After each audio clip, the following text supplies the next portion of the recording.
ایک انسان جو دین پر چلنا چاہتا ہے، آپ نے کبھی غور کیا کہ اس کے راستے کی رکاوٹیں کیا؟ وہ آدمی جو دین پر چلنا چاہتا ہے اور پورے دین پر چلنا چاہتا ہے، اس کے راستے میں 3 رکاوٹیں ہیں۔ ہر انسان کے راستے میں 3 رکاوٹیں۔ پہلی رکاوٹ نفس کی رکاوٹ ہے۔ انسان کا نفس اس کو دین پر نہیں چلنے دیتا، اور وہ انسان کے سامنے مختلف چیزوں کو اس کے لیے زیادہ مرغوب کر دیتا ہے بنسبت دین کے۔ فجر کی نماز، ٹھنڈی ہوا، گرم بستر۔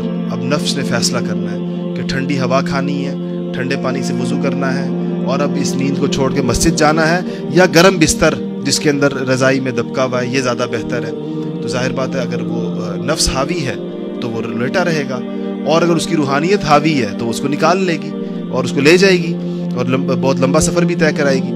ایسے ہی مختلف موقع، ہر موقع پر انسان کے سامنے یہ دونوں چیزیں آتی ہیں، اور نوجوانوں کے سامنے زیادہ آتی ہیں، اس لیے کہ ان کے ہاں بہرحال جس طرح انسان کا جسم جتنا قوی ہوتا ہے اس کی نفسانیت بھی اتنی قوی ہوتی ہے۔ انسان بوڑھا ہوتا چلا جاتا ہے تو نفس کا زور بھی بہرحال آہستہ آہستہ ٹوٹتا چلا جاتا ہے۔ دوسری چیز جو انسان کو روکتی ہے دین پر چلنے سے وہ شیطان ہے۔ حدیثوں میں بالکل واضح آتا ہے انہ یجری کمجری الدم، کہ وہ آپ کے جسم کے اندر ایسے گھومتا ہے جیسے خون گھومتا ہے آپ کے جسم میں، اور مختلف موقعوں پر وسوسے ڈالے گا، بہکائے گا، چیزوں کو مزین کر کے پیش کرے گا۔ شیطان کے بارے میں آتا ہے کہ وہ چیز دیکھیں آپ سے جھوٹ بلوائے گا تو یہ پہلے آپ کے دل سے جھوٹ کی قباحت کو کم کرے گا کہ آپ، میں تو مصلحتاً بول رہا ہوں، میں تو یہ جھوٹ اس لیے بول رہا ہوں کہ اس کا فائدہ یہ ہے، اس سے کسی کو نقصان تھوڑی ہو رہا ہے۔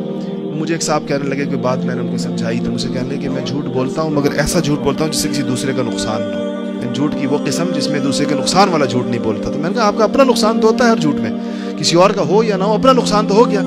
تو بالکل وہ سمجھ رہے تھے کہ جھوٹ کی یہ قسم اس میں داخل نہیں ہے کہ جس میں کسی کو نقصان پہنچانے والا جھوٹ کہتے ہیں، میں نے کبھی نہیں بولا، ویسے جھوٹ بولتا ہوں۔ تو یہ شیطان مزین کر دیتا ہے اعمال انسان کے سامنے، یعنی خوشنما کر کے پیش کرتا ہے، تم تو یہ اس مقصد کے لیے کر رہے ہو، تم تو اس مقصد کے لیے کر رہے ہو۔ ترجیح نہیں دینی چاہیے۔ جن چیزوں سے اللہ اور اس کے رسول نے روکا ہے، مجھے اور آپ کو اگر اس میں خیر نظر آنا شروع ہو جائے تو سمجھ لیجئے کہ شیطان نے میرے سامنے مزین کر دیا، شیطان نے میرے سامنے ایک پردہ تان دیا ہے جس کے اندر اس چیز کی برائیاں چھپا دی ہیں، اور اس کو مزین کر کے خوشنما کر کے میرے سامنے پیش کر دیا۔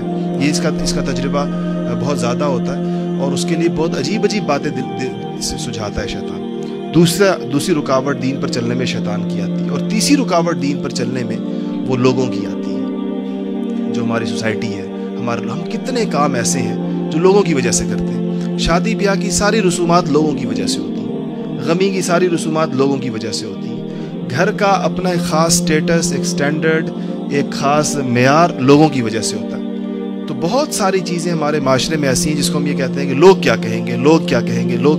تو اگر آپ غور کریں گے تو یہ 3 رکاوٹیں، جو بندہ دین پر چلنا چاہے گا، آپ اس سے جسے نیت کر لی ہے، آپ اس سے پوچھیں گے تو آپ دیکھ لیجئے، اس کے آپ عذر سنیں تو آپ ان 3 فولڈروں میں سے کسی ایک میں ڈالیں، یہی ہوں گی۔ یا نفس کی رکاوٹ ہوگی، جو انسان کی عادتیں ہیں، یہ نفسانی چیزیں ہیں، ساری عادتیں ہیں نا، انسان نے عادت ڈال لی ہے، یہ نفس کی عادت ہوتی ہے۔ تو عادت ہوگی بعض چیزوں کی اپنی عادتیں چھوڑنا مشکل ہے، مثلا اسموکنگ چھوڑنا کیوں مشکل ہے؟ عادت ہے۔ کوئی اور اس طرح کی بے شمار اللہ محفوظ رکھے بری عادتیں ہوتی ہیں، تو وہ عادت ہے، یہ نفسانیت ہے۔ وساوس کا آنا، چیزوں کو اس کے سامنے، یہ شیطانیت ہوتی ہے، جو شیطان اپنا کام کرتا ہے۔